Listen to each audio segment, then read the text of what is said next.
మహాగణాధిపతయే నమః. ఓం గురుభ్యో నమః. ఓం శ్రీమాత్రే నమః. అరుణాం కరుణాతరంగితాక్షీం ధృతపాశాంకుశపుష్పబాణచాపాం అనిమాదిభిరావృతాం మయూకైః అహమిత్యేవ విభావయే భవానీం. శ్రీమాత్రే నమః.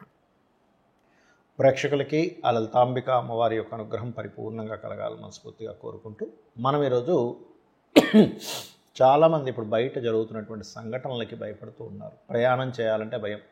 అది బస్సు ఎక్కాలన్నా, ట్రైన్ ఎక్కాలన్నా, ఎలా ప్రయాణం చేయాలన్నా భయపడుతున్నారు. ఎందుకంటే ఒక ఆటో ఇంకోటి ఏదో ఢీకొని నిన్న మొన్న ఒకరు బస్సు మంటల్లో కలిసిపోయి, లేకపోతే బస్సు పాపం యాక్సిడెంట్ అయ్యి, ఇలా రకరకాలుగా అవుతూ ఉన్నప్పుడు చాలామంది నన్ను అడుగుతున్న విషయం ఏంటంటే, కాబట్టి మా రాశిరీత్యా ఎటువంటి పరిహారం చేసుకుంటే మంచిది అని అడగడం జరుగుతుంది. అయితే ఈ యొక్క అంశాలు చెప్తుంది నేనైనప్పటికీ కూడా చెప్పేస్తుంది సాక్షాత్ లలిత అమ్మవారిగా భావిస్తూ, అసలు ఈ కాంబినేషన్స్ ఎందుకు ఉన్నాయి, ఎందుకు అలా జరుగుతుందంటే, ఒకటి శని రాశుల్లో రాహు ఉంటూ, రాహు గురు రాశుల్లో ఉంటూ, గురువు కర్కాటక రాశిలో ఉన్నాడు, అందుకే ప్రయాణాల మీద ఎక్కువ ఎఫెక్ట్ పడుతుంది. అలాగే కుజబుధులు కలిసి ఉన్నారు, రవి నీచబడి ఉన్నాడు. ఇవన్నీ కూడా కాంబినేషన్స్ చెప్పాలంటే. అయితే దీని గురించి మనం ఒక్కొక్క రాశి గురించి వాళ్ళు తీసుకోవాల్సిన జాగ్రత్త, వాళ్ళు చేసుకోవాల్సిన మంత్రం ఏమిటనే విషయం మనం ఇప్పుడు తెలుసుకుందాం. వృశ్చికం వారికి కనుక చూసుకున్నట్లయితే మీకు యాక్సిడెంట్ యోగం అనేది అసలు ఎట్లా ఏర్పడుతుంది, ఏ గ్రహాల కలయిక అంటే శని బుధుడు కలయిక ఉంది. ఆ శని బుధుడు కూడా పాడవ్వాలి. మామూలుగా కలయికుంటే ఇబ్బంది రావడం కాదు, పాడైతే అప్పుడు అది యాక్సిడెంట్ యోగానికి దారితీస్తుంది. అది కూడా లగ్నాధిపతి కనెక్ట్ అవ్వాలంటే కుజుడు కనెక్ట్ అవ్వాలి. ఇప్పుడు మరి పాడవకుండా ఉంటే అది ఒక రకమైన ప్రాపర్టీ యోగాన్ని కూడా ఇస్తుంది. ఎందుకంటే ప్రాపర్టీ కారకుడు యాన్సిస్టర్స్ ప్రాపర్టీ కారకుడు కలయిక కాబట్టి ఇక్కడ ఏంటంటే, మీ జన్మజాతకంలో ప్రస్తుతం వృశ్చికం వారికి 4లో రాహు ఉన్నాడు.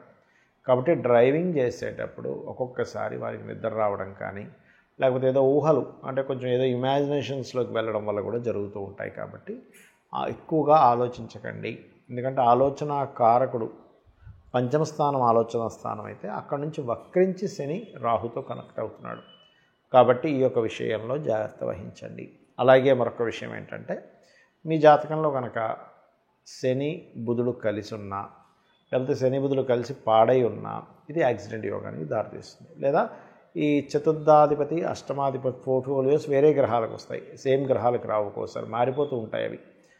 కాబట్టి అలా ఆ గ్రహాలకు వచ్చిన చూపించుకుని దానికి సంబంధించిన దానాలు ఇచ్చుకున్నట్లయితే కూడా మీరు ఈ యొక్క స్థితి నుంచి బయటపడతారు, గుర్తుపెట్టుకోండి. అలాగే మరొక విషయం ఏంటంటే, ఇక్కడ గమనించినట్లయితే ఈ యొక్క గ్రహస్థితి ఏదైతే ఉందో, అంటే ఈ బుధుడు శని కాంబినేషన్ ఏదైతే ఉందో, ఈ బుధ శని కాంబినేషన్స్ వల్ల, మరియు అదేవిధంగా ఈ రాహు చతుర్థంలో ఉన్నందుకు వీలైనంత మటుకు రాహు కాలంలో అవాయిడ్ చేయండి, బయటికి వెళ్ళడం. అయితే మనకు వర్తించదు, తమిళనాడు వైపు వర్తిస్తుంది, తమిళియన్స్కి ఎక్కువగా వర్తిస్తుంది. ఇక్కడ ఆంధ్రప్రదేశ్ వాళ్ళు ఏంటంటే దాన్ని పెద్దగా ఆచరించాలని రూల్ లేదు. ఎందుకంటే మనకి వర్జము దుర్ముహూర్తం ముఖ్యం. ఒక్కోసారి చాలామంది తెలియక దుర్ముహూర్తాల్లో ఏదైనా లాంగ్ జర్నీ చేయడం ఇంపార్టెంట్. రెగ్యులర్గా ఉండే షార్ట్ జర్నీసు, చిన్న జర్నీస్కి సంబంధం లేదు, అది కాస్త చూసుకోండి. ఇక మీరు నిత్యము దత్తాత్రేయుడిని, కాలభైరవుడిని ఆరాధించడం మంచిది. ఏదైనా ఇంపార్టెంటే దూర ప్రాంతాలకు వెళ్ళవలసి వస్తే కనుక రాహువు శని బుధ గ్రహాల దగ్గర దీపారాధన చేసి బయలుదేరండి, అన్ని విధాలు బాగుంటుంది. చాలామంది అడుగుతున్న విషయం ఏంటంటే, మనం ఆల్రెడీ ఇటువంటివన్నీ జరుగుతాయని ఉగాది సంవత్సరం సమయంలోనే చెప్పడం జరిగింది, జాగ్రత్త తీసుకోమని కూడా చెప్పడం జరిగింది. అంటే ఇక్కడ ఏంటంటే మనం అర్థం చేసుకోవాల్సింది, ఇదేదో మనం చెప్పేసాం గొప్పతనం కాదు, ఇదంతా కూడా మహర్షుల యొక్క గొప్పతనం. మహర్షులు మనకి ముండేన్ ఆస్ట్రాలజీ అని ఇచ్చారు, మైథుని జ్యోతిష్యం అంటారు. ఆ మైథుని జ్యోతిష్యంలో కొన్ని సూత్రాలు ఉన్నాయి. అంటే కుజుడు అగ్రెసివ్ ప్లానెట్స్ కలిస్తే ఏంటి, అగ్రెసివ్ ప్లానెట్స్ అంటే కొంచెం కుజుడు రాహు అగ్రెసివ్ రిజల్ట్స్ ఇచ్చే ప్లానెట్స్ కనుక వీక్షణ పడుతున్నా, లేదా శని కుజుడు వీక్షణ పడుతున్నా, ఇలాంటివి జరుగుతాయని చెప్పడం జరిగింది. అయితే ఇక్కడ పర్టికులర్గా ఏంటంటే, ఈ నవంబర్ మాసం అంతా కూడా పర్టికులర్గా ఈ వీటి మీద వెళ్ళేది అంటే ఏంటి, నేల మీద వెళ్ళేటువంటి లేదా జలాల్లో వెళ్ళేటువంటి వాహనాల మీద జాగ్రత్తగా ఉండాలి.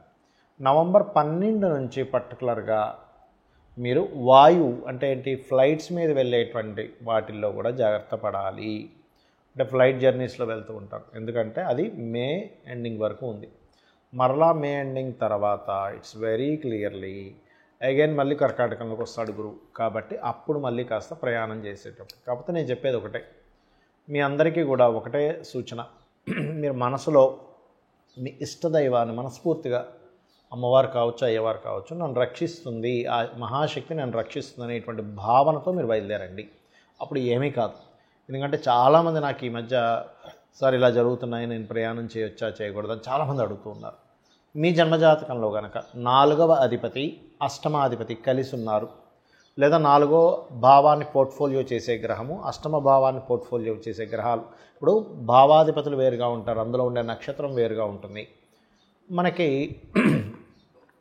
ఆ యొక్క గ్రహాల యొక్క కాంబినేషన్ ఎక్కడ కలిసింది, పాపరాశుల్లో కలిసిందా, శుభరాశుల్లో కలిసిందా అనేది కూడా ఒక లెక్క ఉంటుంది ఆస్ట్రాలజీలో.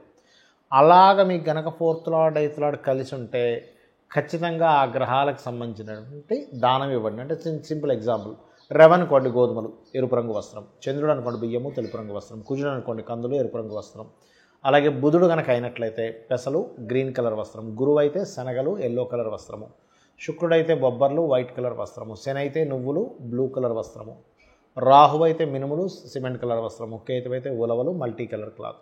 ఇలాగా ఒక్కొక్కసారి మన రాహుకేతువులకు ఓన్ హౌసెస్ ఉండవు కదా, అంటే అవి ఏ రాశుల్లో ఉంటే ఆ రాశి యొక్క తత్వాన్ని అవి తీసుకుని ఉంటాయి. అది ఏ గ్రహమైనా బట్ రాహుకేతువులకు ఓన్ హౌసెస్ ఉండవు కాబట్టి ఈ రకంగా తీసుకోవాలి. అయితే ఇందులో కనుక మీకు ఉదాహరణకు ఉచ్చస్థానంలో ఉన్నాయనుకోండి, ఏం కంగారు పడకండి, అది ఒక రకంగా ప్రాపర్టీ యోగాన్ని కూడా ఇస్తుంది. కాకపోతే ఎంతైనా 4-8 కాంబినేషన్ అనేటువంటిది కేవలం మీకు యాక్సిడెంట్ అనే కాకుండా కొంచెం మీ మదర్ యొక్క హెల్త్ విషయంలో కూడా చూసుకోవాలని దాని యొక్క అర్థం. అంటే తనకి ఏదైనా చిన్న చిన్న సర్జరీస్, మంచి ఫ్రూట్ఫుల్ సైన్స్లో ఉంటే ఒక్కోసారి చూడండి, మనం ఏదైనా చిన్న సర్జరీ ద్వారా లాంగ్ టర్మ్ ప్రాబ్లం పోగొట్టుకోవచ్చు అని చేయించుకుంటారు, సమస్య కాదు అది, చేయించుకుంటుంటారు. అటువంటివి కూడా పనికి వస్తాయి ఇక్కడ.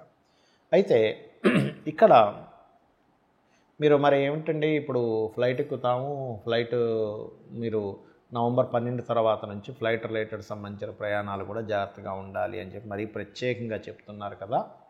మరి ఏమిటి అంటే నేను చెప్పేది ఒకటే గుర్తుపెట్టుకోండి, ఇక్కడ మీరు ఎందులో ప్రయాణం చేసినా మీరు చూసుకోవాల్సింది ఒకటే, మీ జన్మజాతకంలో ఆయుష్ కనుక బలంగా ఉంటే, మనం చూడండి ఆ రోజు ఒక ఫ్లైట్ పడిపోయినప్పుడు ఒక అతను మాత్రం ఏదేదో ఫ్రెష్గా అప్పుడే స్నానం చేసి బయటకు వచ్చినట్టుగా వచ్చేసేట అక్కడికి నడుచుకుంటూ, అంటే ఏమిటి, అతనికి ఆయుష్ ఉంది. మొన్న జరిగిన బస్సు యాక్సిడెంట్లో కూడా కొంతమంది బ్రతికారు, కొంతమంది పాపం చాలా బాధాకరమైనటువంటి అంశం, అది మరణించారు.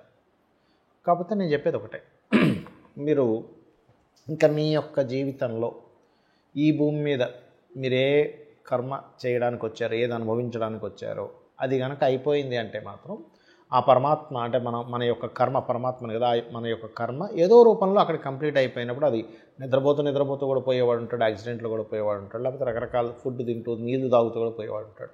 దాన్ని ఎవరో ఆపలేరు. కాబట్టి దాని గురించి టెన్షన్ పడకండి, ప్యానిక్ అవ్వకండి. మీకు కనుక ఇంతవరకే ఉంది నా కర్మ, దాని తర్వాత ఇంకొక జన్మ ఉంది, ఇంకో దగ్గర ఇంకొక లైఫ్ ఉంది, ఒక మంచి లైఫ్ ఉందన్నప్పుడు ఆ మార్పు జరుగుతుంది. దీన్ని మనకి శ్రీకృష్ణ పరమాత్మ చాలా స్పష్టంగా చెప్పాడు. దీని గురించి ఆలోచించరు అని. కాకపోతే ఇక్కడ ఏంటంటే కొన్ని మానవ తప్పిదాలు ఉన్నాయి. అంటే రోడ్లు సరిగా లేకపోవడం, వీటి వల్ల కూడా యాక్సిడెంట్ అవుతుంది. కాబట్టి మన విజ్ఞతతో మనం ఏ ప్రాంతంలో ఉంటామో ఆ ప్రాంతంలో వాటిని పట్టించుకొని ఆ యొక్క నాయకులకు చెప్పడం కూడా మన బాధ్యతగా తీసుకుంటూ ఉండాలి. కాకపోతే గ్రహస్థితులు ఇలా ఉన్నప్పుడు మనం ఇంటి నుంచి బయలుదేరేటప్పుడు గుర్తుపెట్టుకోండి, ఇంటి నుంచి బయలుదేరేటప్పుడు పర్టికులర్గా ఇంకొంతమందికి ఒక వారం బట్టి కూడా ఉంటుంది. అంటే కొంతమంది చేసుకుంటారు అలా కూడా. అలా అయితే ఉదాహరణకి ఆదివారం అనుకోండి నారాయణుని, సోమవారం అనుకోండి ఓం రాజరాజేశ్వరి నమః, మంగళవారం అనుకోండి స్కందుణ్ణి, బుధవారం అనుకోండి ఓం విష్ణవే నమః, లేకపోతే ఓం నమో నారాయణాయ, లేదా గురువారం జయ గురుదత్త శ్రీ గురుదత్త, లేదా శుక్రవారం శ్రీమాత్రే నమః అనుకుంటూ బయలుదేరండి. శనివారం ఓం నమో వెంకటేశాయ. ఆ రకంగా కూడా మీరు బయలుదేరవచ్చు ఇంటి నుంచి. ఖచ్చితంగా మీరు ఇబ్బంది అనేటువంటిది తగ్గుతుంది, ఎటువంటి యాక్సిడెంట్స్ పాలవకుండా ఉంటారు. శ్రీమాత్రే నమః.